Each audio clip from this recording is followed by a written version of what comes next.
I'm here. Many a campaign would have failed if not for his logistical skills.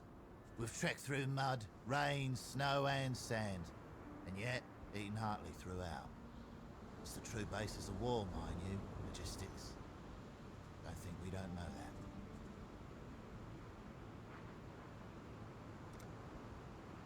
He's a good man, a man of two worlds. Part aspire and dreamer, part cynical realist. I'll follow him to the ends of the world, which you know, because I already have. And here we are.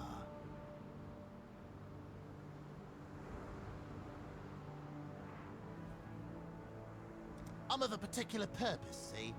I'm scratching up the ground in search of an ancient rowdy band. They were called the Black Scythe Mercenaries. Their founder, a particularly heroic warrior by the name of Varana, shares ties to my bloodline. Before I can go home, I need to find out what happened to her.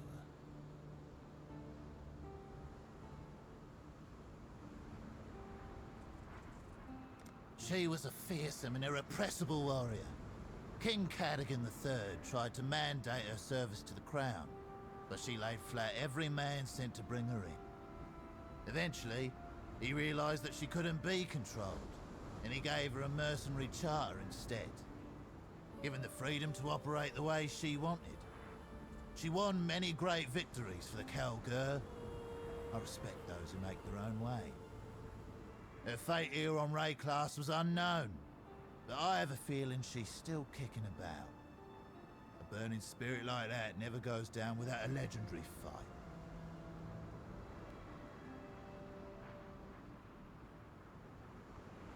Keep fighting. Welcome. My quest is to investigate the Knights of the Sun and acquire their relics. I'm willing to trade other less important relics for theirs.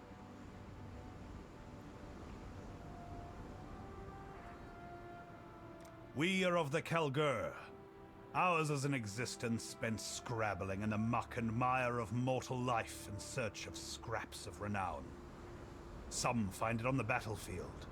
Some find it in service. Others volunteer to sail to the edge of the known world on an impossible quest.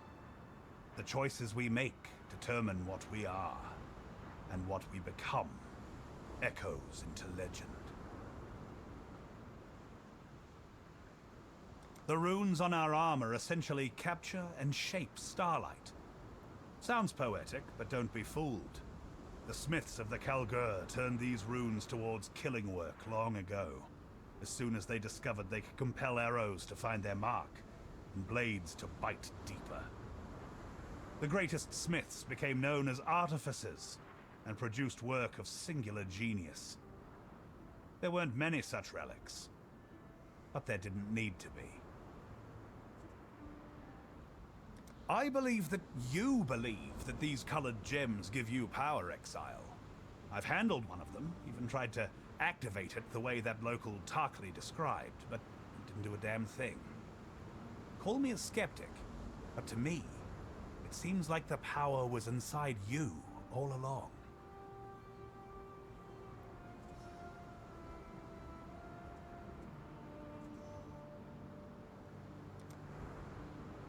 I've never heard of this gods thing before setting foot here, but I know of at least one man who would fancy himself a god.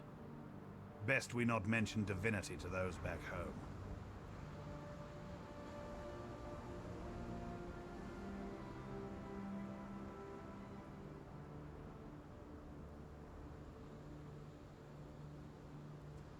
I'll sing of you. Let's deal. I'm bound by honor to discover the fate of Uhtred and the Order of the Chalice. I'll trade you for any relics that you find with their marks and runes. They were the primary priesthood and religious order that went with the initial ships to Рэklasta.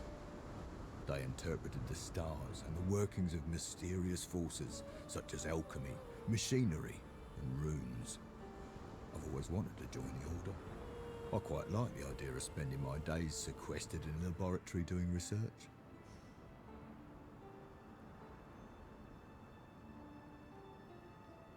Thousands of years ago, The last news coming back to the homeland painted Uhtred in quite the negative light.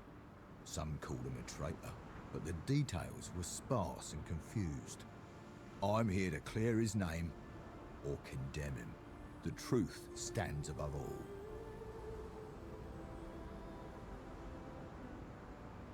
He's as loyal a friend as you'll ever find. He would never admit this, but all his scars and injuries are the result of diving in to take a blow for one of us.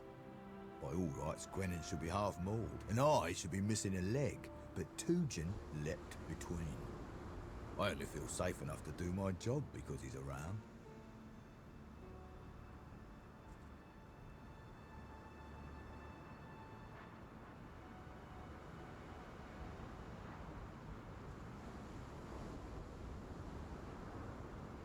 Our charismatic leader is a man worthy of his position. He takes the front, the lead.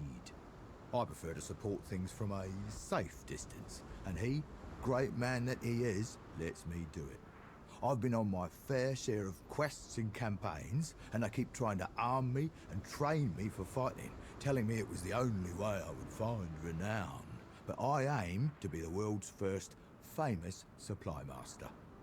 That Rog, they'll say, he brought food and drink and equipment forth so promptly and so consistently it amazed the warriors on both sides and helped win the day.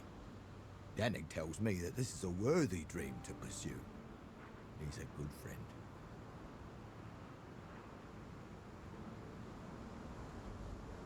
Watch out for spiders. Need something? I am honor bound to discover the fate of Medvid and the druids of the Broken Circle. They believed they could see into the future by peering into the past. Hypothetically, that's a power I'd very much like to have for reasons of chance and profit. But I'm not sure I want it to be true. If Medvid and his nature mystics were right, and time truly is a circle, aren't we all doomed to repeat our lives over and over for eternity? If that is the truth, then there is no luck. No chance, no human will. All life is just a stage play repeating over and over. I don't think I like that notion.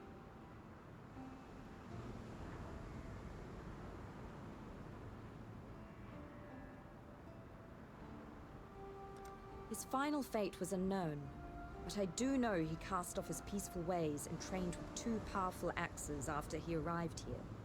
We're not fools. We see that the dead rise here on Räklasta. If Medvid is still out there, he'll be extremely dangerous. Conserve your luck, and use it against him if you find him.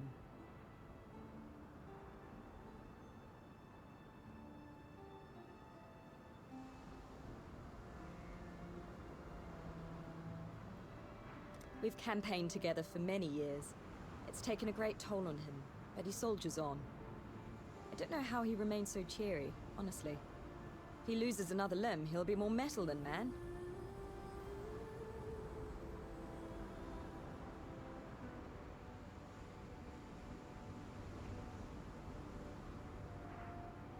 He's a sweetheart. Have you seen the figurines he carves? The 4 of us use them to play this delightfully strange game he came up with. I love it because there are so many dice rolls and, well, you know me.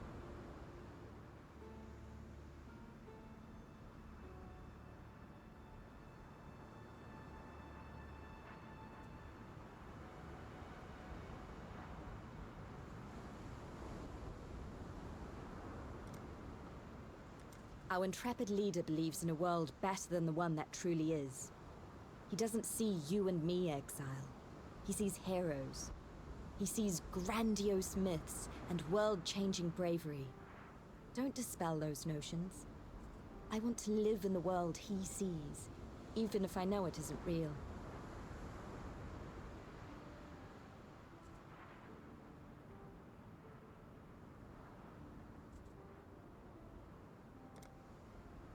During the failed rebellion, I once called out with all my heart. An arrow was arcing through the air. My arm was pinned, and I knew I couldn't get out of the way in time. I was a dead woman. But luck answered my earnest request. Another arrow, also on a murderous path, hit the first in midair, and both were diverted, landing on either side of me instead.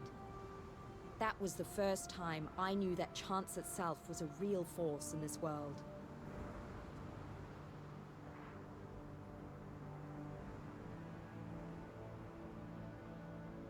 I didn't say that. You must have misheard.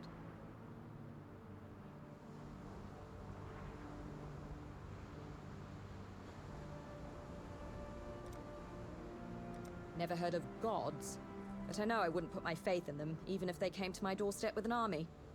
I've already solidified my beliefs where they belong.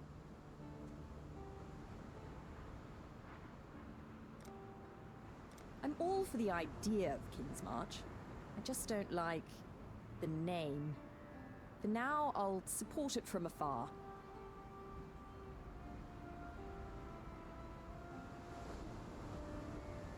Johann's here, on Räklasta, and the game is afoot once more.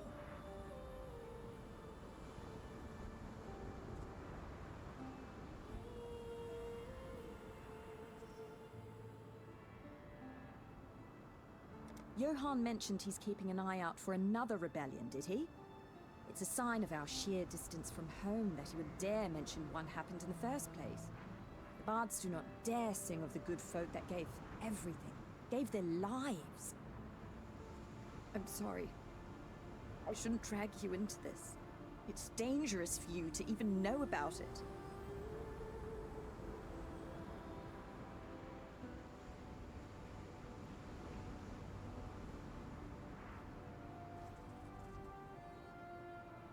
Good luck. Aye.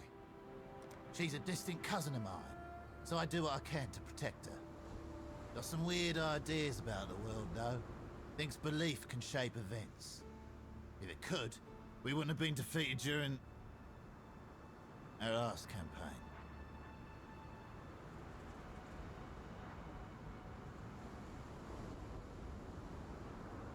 Don't give up. In a gambling mood? Let's deal. She'll never lie to you, Exile. Take that as you will.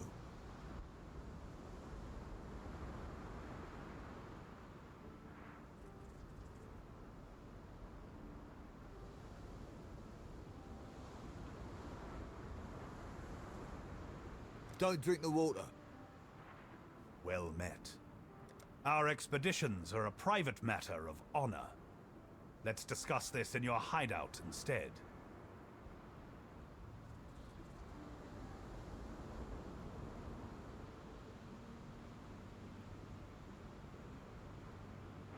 Been an honor.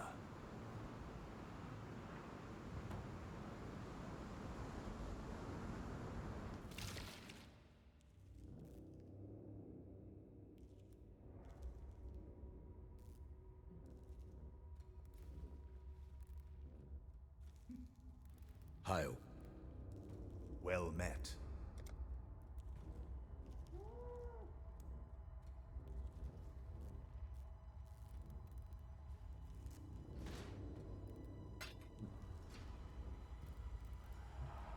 Hero?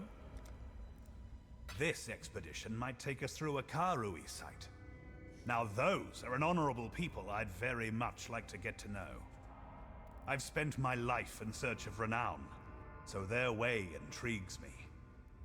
Shall we learn all we can, Exile?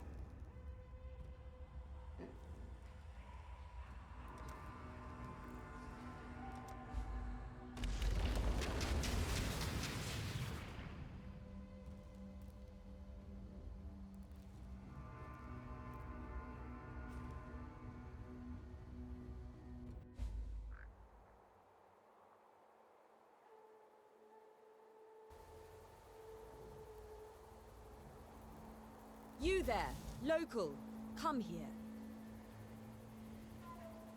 I bet a yokel like yourself would be eager to see some explosions. Never mind why we're blowing things up just yet. We'll get to that. I've gone ahead and marked the locations of likely treasures and dangers. Consider me magnanimous. You can choose what we uncover, since I'm eager to see what kind of luck you possess. I'll wait back here, as far back as possible. Lay out a chain of devices. We'll make a mighty fine display.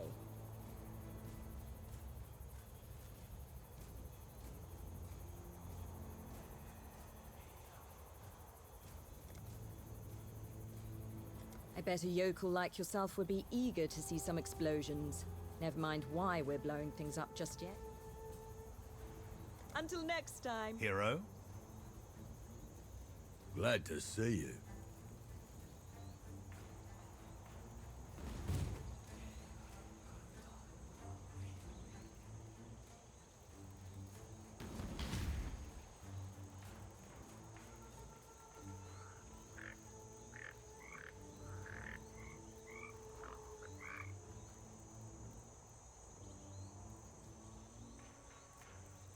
Try to go as far as you can with the detonation cord.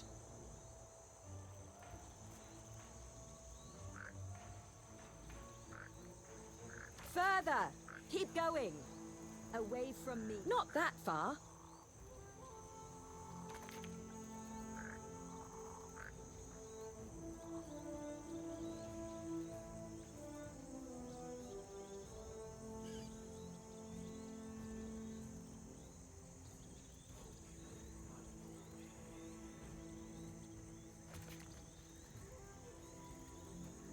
Not that far.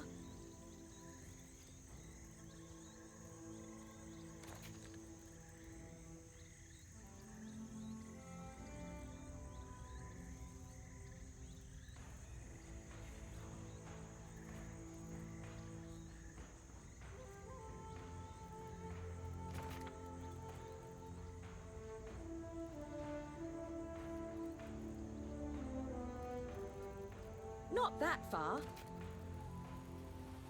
Not that far. Not that far. Not that far.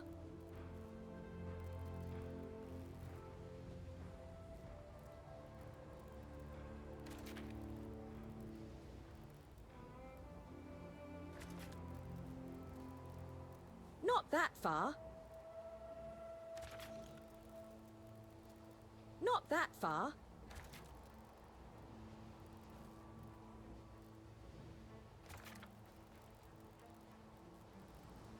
Not that far. All placed. Shall we light it up? I cannot do this yet.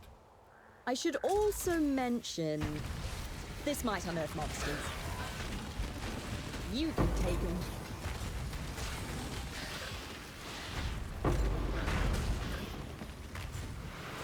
Go get them, local!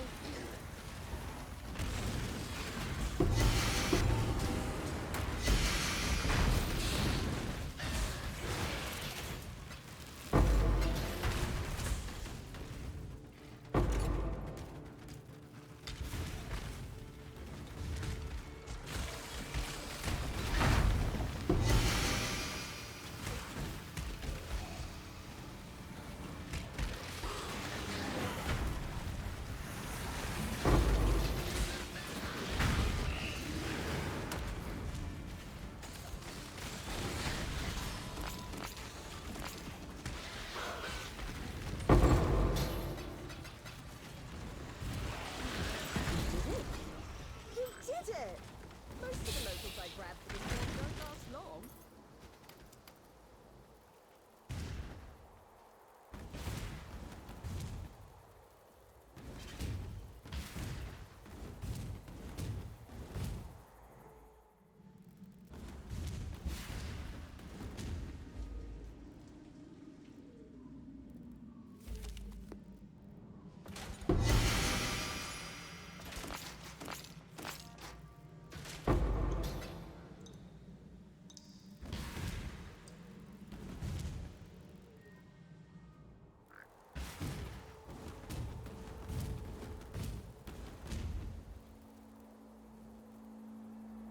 Ha, yes.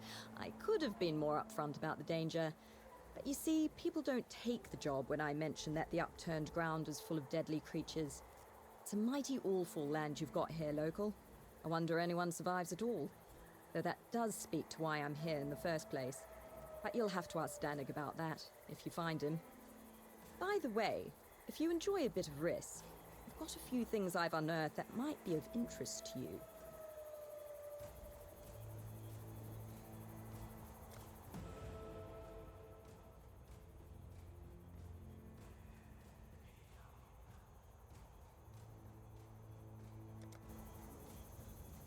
I'll finish up here. It was impossible to decipher the true meaning of the omen, but none could deny that it had happened. The land shook, the night clouds fled, the people quavered and hid. Star trails arced across the sky to set fire to our forests where they fell, and a crimson sun rose on the horizon. Such was the power of the glow. The half-moon became full. Survive.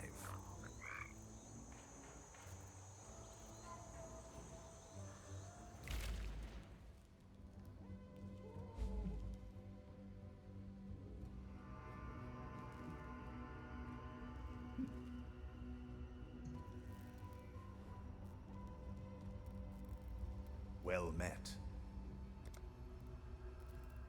Greetings.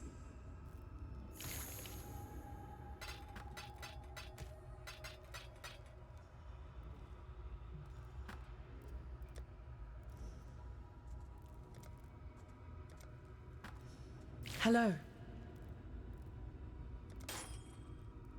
Keep your life to your own.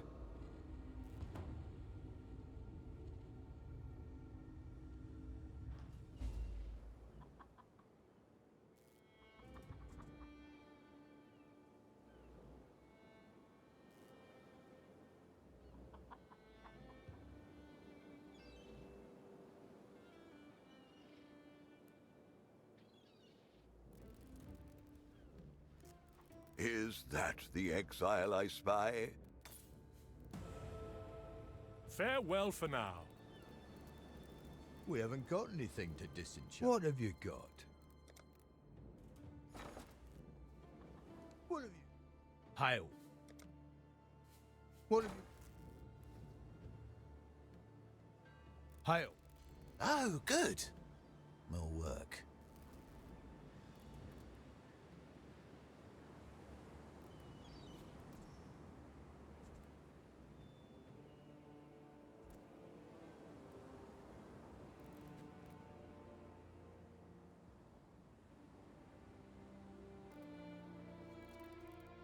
Have you... Hail.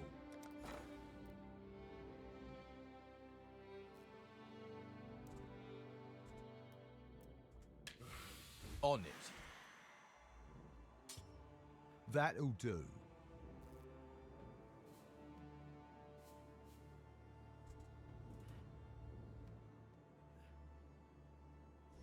Now, what was the name of that wench last night? On it. That'll do. Always. Danny can attend that night, but always a pleasure.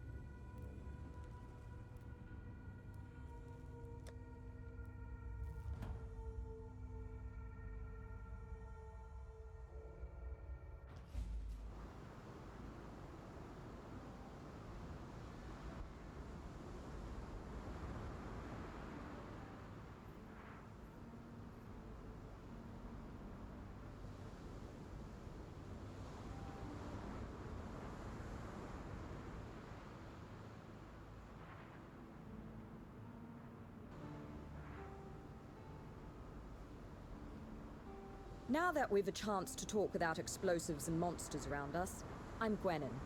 Luck is my game, but it's no game. It's deadly serious. You have to believe you're going to win, or you won't. That's the nature of this life, understand? It is what you make of it. So when you gamble with me, know that it's your fault if you lose. You just didn't believe hard enough.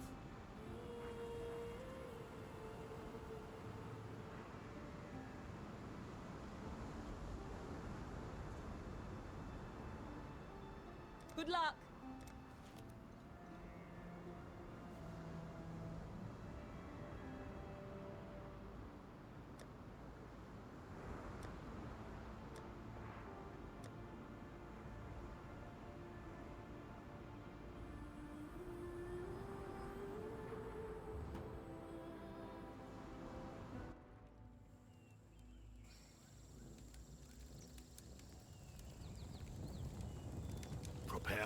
for the end? You want to know Aina's past? That is Aina's business, no one else's.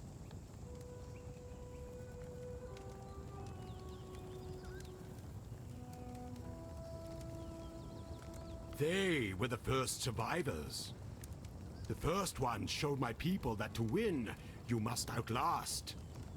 They left this world long ago to seek other survivors. But they will return. And when they do, I will join them in the Great Grove. And you will join Aina, yes? Yes. The end is coming, Exile. Of that, I'm sure. Just not so sure when. Maybe tomorrow? Maybe 3 years from now? No more than 3 years from now. When the end arrives, we must be ready. The first ones will return. They will bring the survivors with them to the Great Grove. We must prove we are worthy. We must sacrifice the beasts we find at the blood altar. Feed the altar the blood of these beasts.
I greet you once again. Hello again.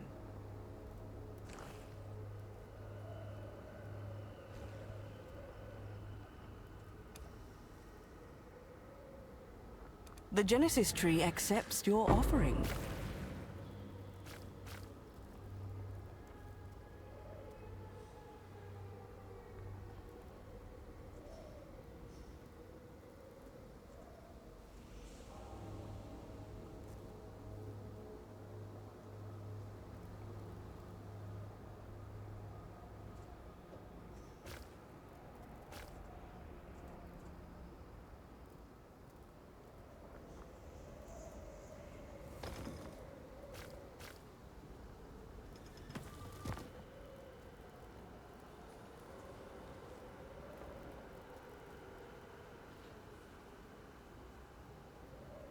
I walked alongside a hooded figure, picking our way along a high ridge. He pointed to the stinking valley below, where vast ribs pulsed with the beat of a mountainous heart. He asked me what I saw. I told him that I saw half of a body, of sorts, exposed to the elements, both terrifying yet vulnerable. He nodded. The mother births flesh, but flesh is weak. It can be burned, seared away. She wants her children to remain one with her, but children must leave home to thrive. The dreamer once knew her before the nightmare she became, but that is only a memory of sorrow. She will try to take our flesh, he warned. We must. The dreamer led me through a great furnace, where slaves shoveled coal into vast flues, their limbs melting, their eyes blind. He pointed to the charnel pits. He asked me what I saw. I told him that I saw a hunger beyond any other, a need that could never be sated, that could only exist by consuming evermore. He nodded. The red pyre burns hot, but flames are ephemeral. They can be quenched, doused.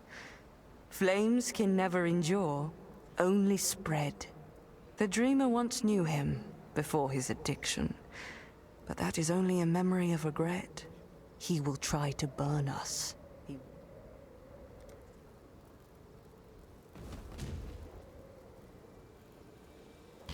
I cannot do this yet.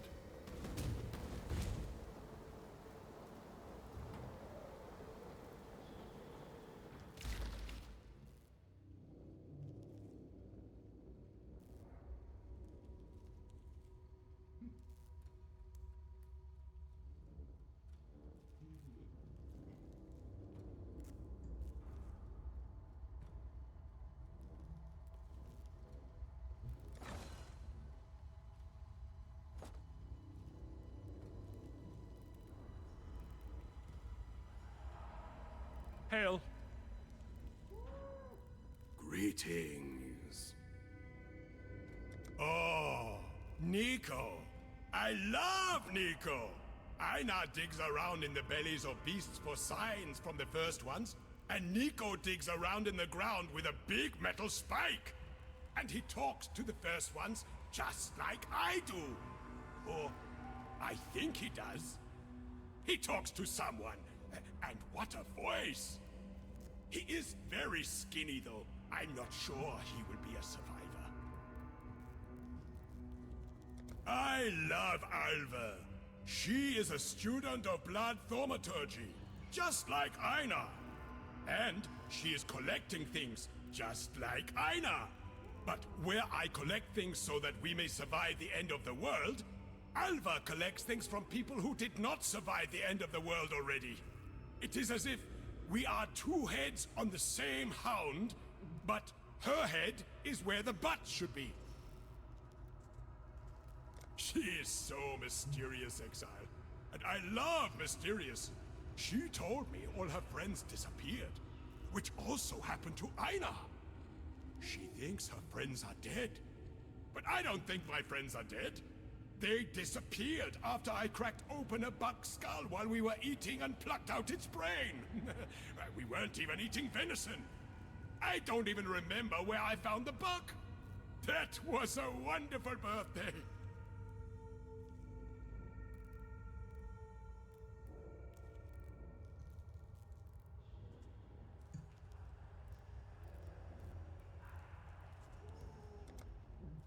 The blackguard girl?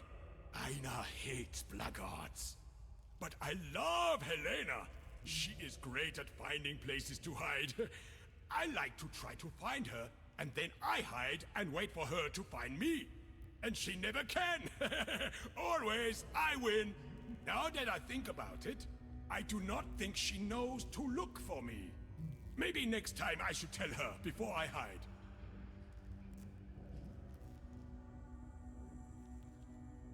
Einar is happy to hunt.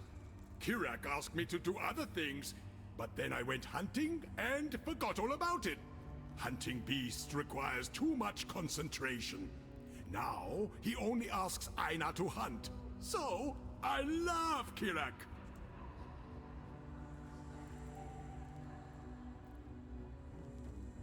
Einar is happy to hunt. Einar loves new hunting grounds. These ones go on forever in every direction. A feast of beasts. One for every net I bring. Though you must be wary, Exile. For the meat, it does not taste like it should.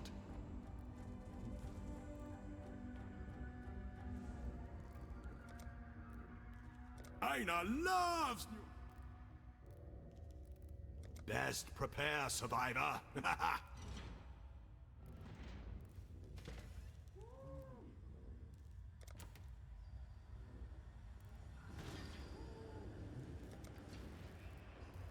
Thought I heard something. That Einar keeps lugging skins and organs over to me, like they're bloody gifts. What am I supposed to do with half a Hellion kidney, Einar? Eh? I don't want it. No one wants it. No one wants you. Just stay in your little zoo.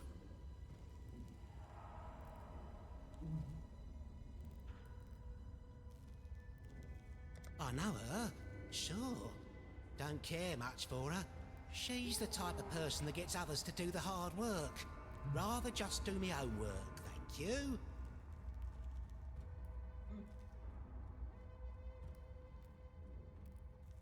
She's hiding her face, but her eyes tell you everything you need to know, don't they? Curious. A thinker. The type of person who looks you in the eye, but sees every other movement too.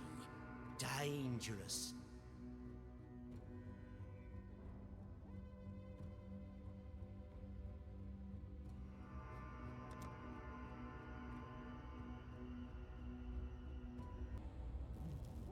Helena's a good egg. Her moral compass was a little bent, but Oriath will do that to you, as we both know all too well. Got a pretty good brain in her too. Not quite as knowledgeable as me about rocks, but who is, eh?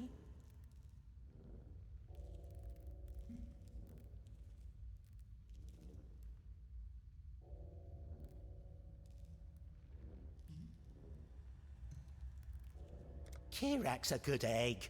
Don't get me wrong. I just think it's mighty suspicious. No. I'm here because I want to help out. I have to remember that. I have bad thoughts sometimes. I can usually tell the difference between the voices and my own thoughts. But spending time in the Atlas makes everything feel surreal. All I know is there are good people here, and I want to do my part. Kirak's been kind to me. Kirak's a good egg. Don't... Farewell. Godslayer, good day. Hello, Exile. When I was young, my father gave me my first call to adventure by enlisting me in the employ of Dominus's navy. I used to love the sea. The way it smelled. The freshness of the air. But some stuff happened, and I returned to Theopolis, intent on living a lady's life. It was not meant to be, obviously. My lust for excitement brought me to the Reliquarians, a secret society of treasure hunters, funded by those cold and greedy societal upper crusts. I had my father pull some strings, and before I knew it, I was amongst it all, raiding temples and tombs across the land. But, well, you're an exile. You know how the Templars are. Untrustworthy is one way to describe them. When I came across a manual of vile blood thaumaturgy, I knew I couldn't let it fall into their hands. And it never did. Though that damned High Templar knew I was keeping something secret. And so... the Lost Temple of Atzoatl is said to be the most famed in all Val history and myth. Best I can tell, the temple began its construction in the final years of the Val Empire. The exact date of its completion has been hard to ascertain, as it occurred shortly before the events which brought about the civilization's extinction. Perhaps it is the fragility of the timeline that has made Atzoatl such a staple of Val mythology. Some say it was a place of darkness, home to the most vile of sacrifices. But there are others who claim the temple to be the birthplace of technology. Even our own is said to pale in comparison to what was being forged within those walls. Scholars today have even suggested that it was the treasure house for Queen Atziri herself. Whichever is true, it was bound to have been fiercely protected by fanatics and royalty alike. And if something's worth protecting, well, then it's worth bloody taking. Well, most of my market no longer exists. But I'm an adaptable type, and there are plenty of pirates, thieves, tyrants, and nutters who will pay good coin for my finds. I may just have to do a little extra legwork to find them. Einhar would have fit into Atziri's empire quite nicely. The man's no stranger to ritual sacrifice, though, thankfully, he limits his bloodletting to beasts. He doesn't seem to have much of an interest in opulence, which is great news for me. As long as Einhar sticks to what he's best at, we'll get along fine.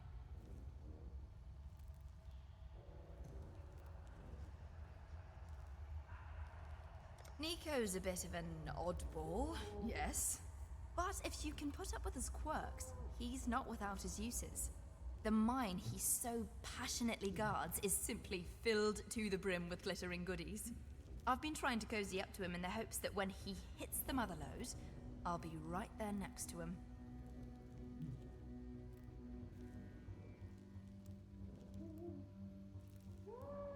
I'm trying to stay on Jun's good side. She's not aggressive or anything, not to me anyway. But I've seen her polishing daggers, staring off into the distance. That's a look I recognize from my days around some less than reputable treasure hunters. A killer's look. She's out for someone's blood.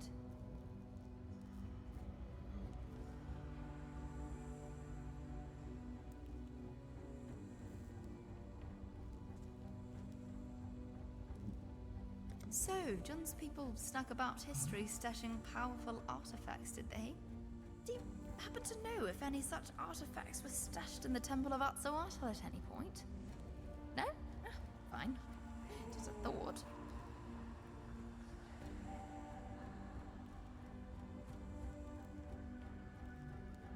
He's got quite a commanding presence. He makes me almost believe we can actually defend Рэklasta from the horrors of the Atlas, and beyond. Thankfully, I don't have to worry about the future. All my work is focused on the past.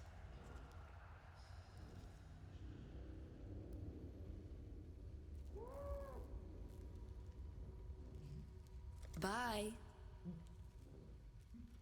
Exile. My Akara, my people, were long ago tasked with protecting the people of Рэklasta from themselves. Many artifacts of great power exist. You have come across some such in your travels.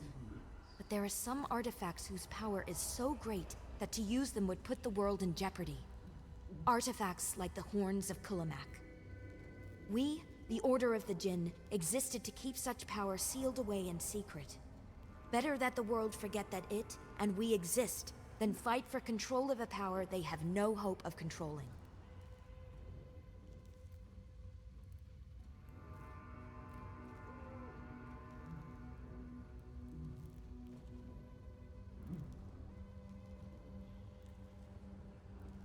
You have not heard of us because you were never meant to hear of us. I say us. In truth, it is just me left. We came from all walks of life, but we were all orphans, taken in and raised by the Order, and taught never to speak of it under punishment of death. It sounds harsh, I understand, but such was the importance of our duty that a life of solitude and secrecy was necessary. For hundreds, maybe thousands of years, we remained secret, until Giannis Parandus, that imbecile, he sold us out. Reaching for the last vestiges of his ancestral glory. Just like his great-grandfather Chittus, he may have doomed us all.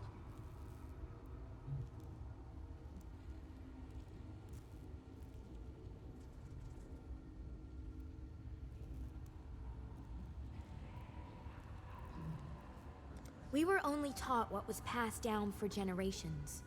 We believed the horns to be the ultimate tool of life and death, capable of siphoning the very breath of life from any living thing. We do not know where it came from. Perhaps the remains of a powerful, long-dead animal. Perhaps a creation of the gods themselves. Regardless of its provenance, I believe the horns are what have given the Immortal Syndicate their miraculous ability to return from the dead unscathed.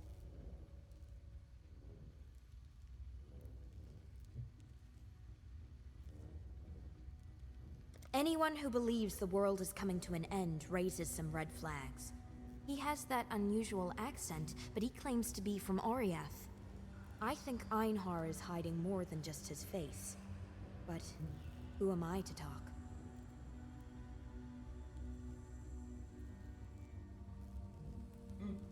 Nico is a strange one. I believe there is a good person buried within him somewhere, but he is lost within his own darkness, struggling to climb out. Greed has spilled more blood than all of the other vices combined, and Alva is one of the greediest people I have ever met. That you have aligned with her makes me question your own motives.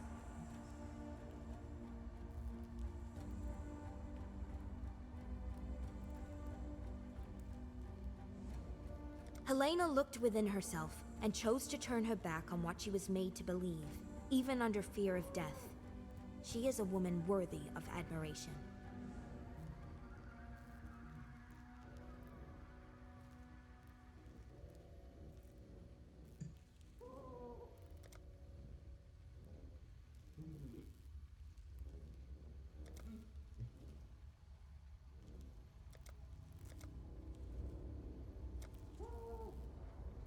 Ahoy there.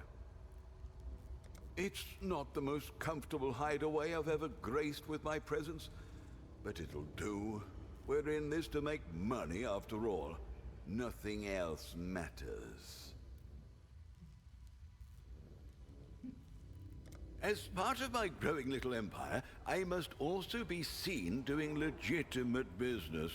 The fair Maryleen sails anywhere and everywhere, so if you have cargo you'd like to buy or sell, come to me. I'll handle all the shipping and communications. I won't even charge you full price, since you're doing such important work.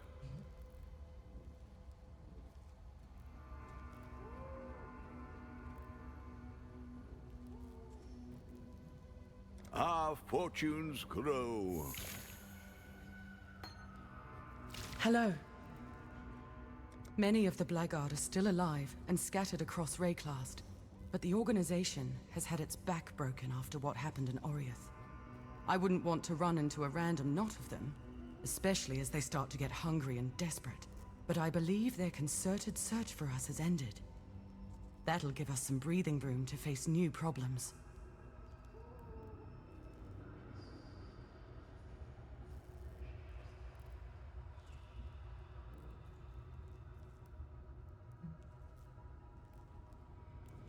I retrieved the Transmutia device from the Chamber of Sins, and I believe I can rig it to imbue equipment with magical modifications. This may involve minor meddling with dark forces we don't understand, but we'll have to take that risk. Рэкласта is a dangerous place, and we'll never get anywhere by playing it safe. As long as we treat the process scientifically and approach it methodically, we should be able to craft equipment to our needs. Malachi himself gave this Transmutia device to Malagaro. It makes me incredibly uncomfortable to think about the horrors that it helped bring into being. But I must remind myself that science is not responsible for what happened in the Chamber of Sins. Science provides tools for mankind to manipulate the world. It is up to each of us to choose to do good or evil with the power so provided. Malagaro was the evil responsible, and Malachi before him. Together, you and I are going to start using this device to undo the damage they did.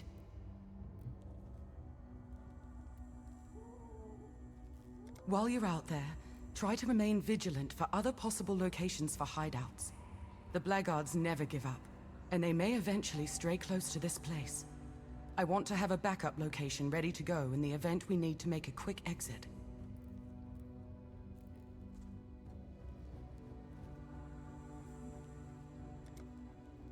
I was no wonder child back in Oriath, but I prided myself on what junior accomplishments I managed to put together within the strict set of allowed sciences.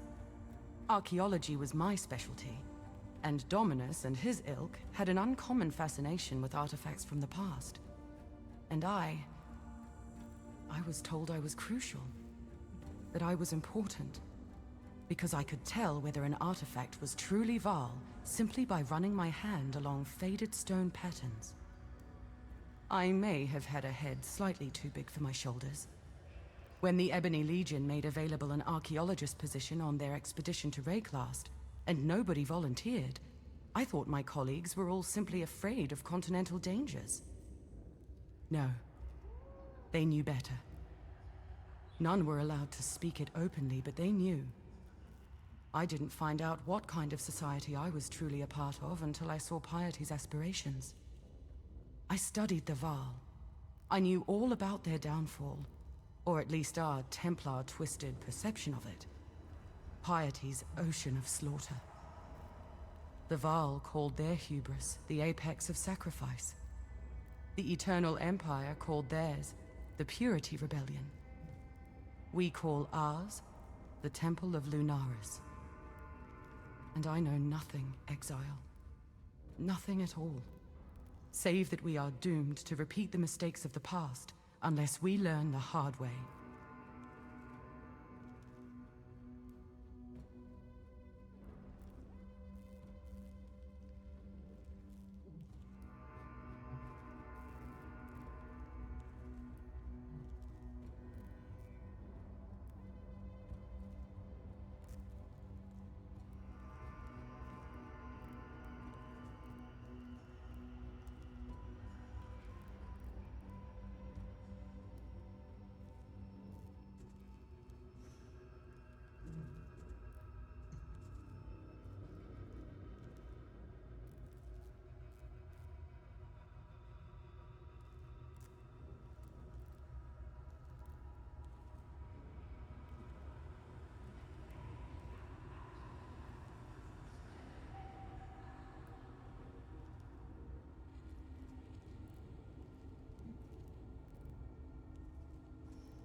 When I first met him, I underestimated Einhar.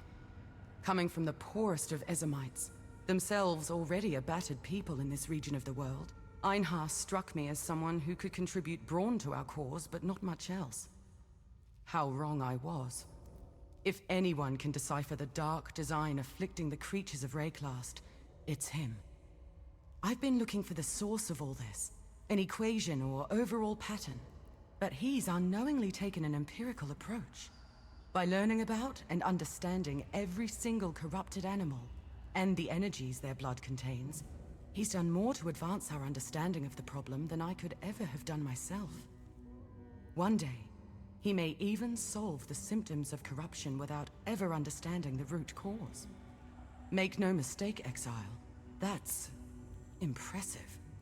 A humanistic brute force approach to a cosmic problem.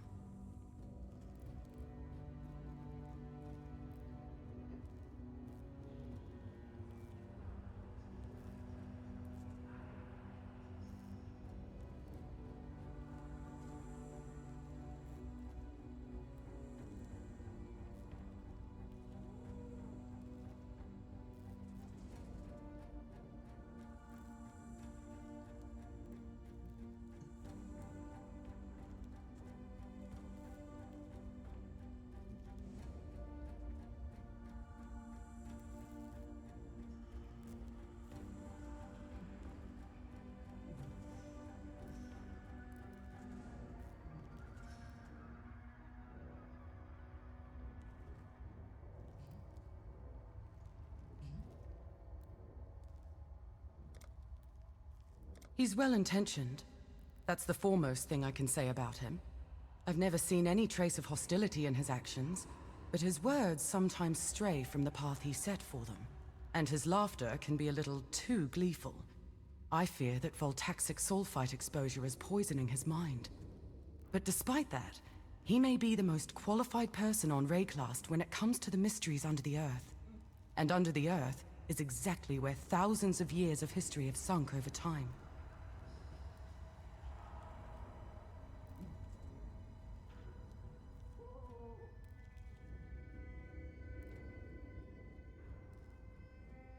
With that book on Varl blood thaumaturgy, Alva has access to power scholars have only dreamed of for centuries.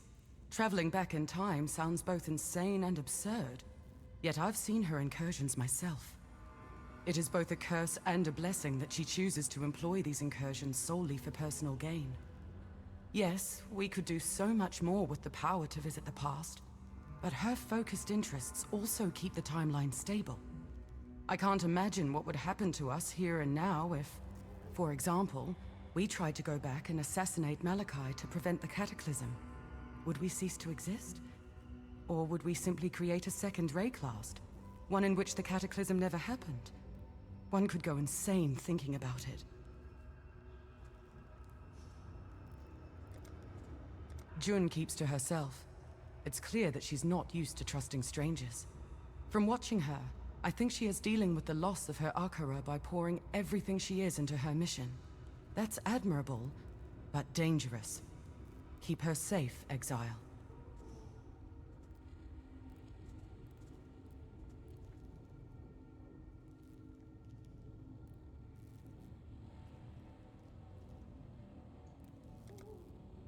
The Order of the Jinn is real. You have no idea how much that means to me as an archaeologist. I was in an apprentice position, yes, but my colleagues still refused to listen to a degree I found absurd. I was convinced that there was a pattern behind the absence of artifacts of myth. My conviction reached a certainty so strong that if a colleague told me about an expedition they had in mind, and if the sought-after artifact was one of sufficient mythological renown, I would bet a month's pay that it would not be found at its supposed resting place. I never lost those bets, and now I know I was right, even though I didn't know the name of my theorized secret organization of relic keepers until now. The Order of the Jinn found and sequestered all of those powerful artifacts long ago, and good they did. Power like that in the hands of men like Dominus would be catastrophic. Farewell.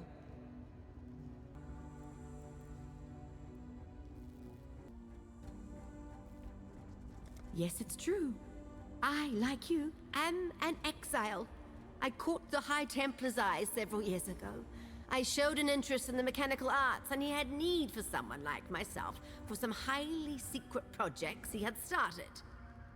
He sought ways to tap into the power contained within the virtue gems in ways that I'm not sure were in line with God's plan. I did not openly refuse his orders. I simply interpreted them differently. The mechanisms I built were brilliant and powerful, and totally useless for his desires. I may have kept some of them.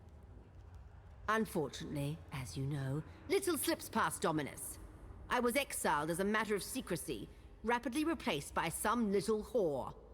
What? She is a whore! You likely know her by the name High Templar Dominus gave her. Piety. Ugh! A whore turned thaumaturgist turned inventor. Or at least, she wishes she were. I've seen some of her work. Unimpressive, considering the resources she has available to her. Not that I'm envious, I'm not. Really, good for her.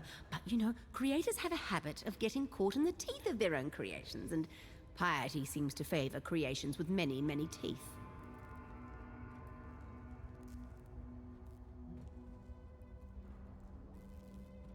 I've worked on many beautiful little machines in my time. Let's see.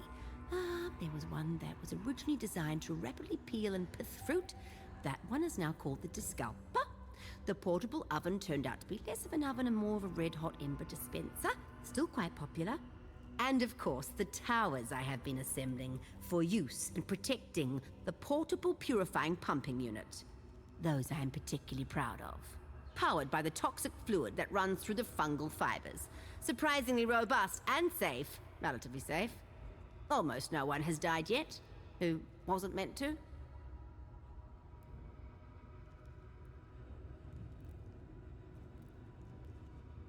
I've not seen anything like it before. The growths show no sign of intelligent thought, no clear ambition, yet the moment the pump's needle pierces the fungal flesh, creatures of all shapes and sizes begin to emerge from the mycelium. And they never stray away from it. The fluid within those growths may hold the key to controlling the minds of creatures, and hopefully something to protect us from such a power. Too many already vie for control of our wills. But that is the domain of the divine!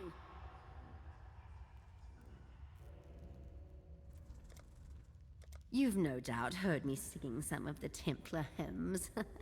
One of the many habits that stuck with me. other than the one I still wear.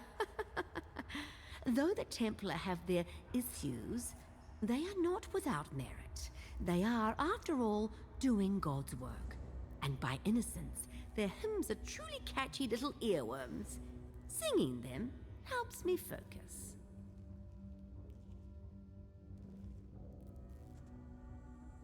Strange as it may sound, I'm somewhat sad. I know in my heart of hearts that they were not good people, but they were still people. I knew Dominus well. We worked together, ate together. There was a time when I would have called him my friend. And Piety was fighting her own demons. I hope God sees fit to forgive their souls. And mine. The innocent you slew was not the God I know. My God is selfless, humble. Yes, he is prone to burning sinners, but who among us isn't? You just wait, Exile. Eternity will prove me right.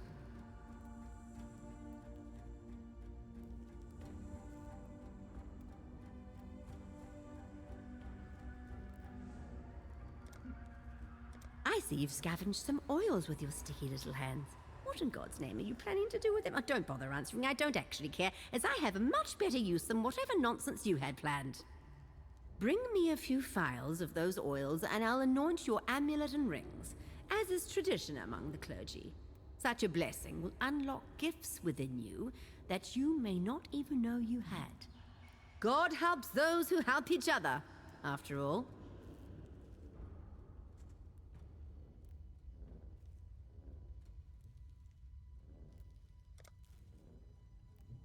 Stay pure.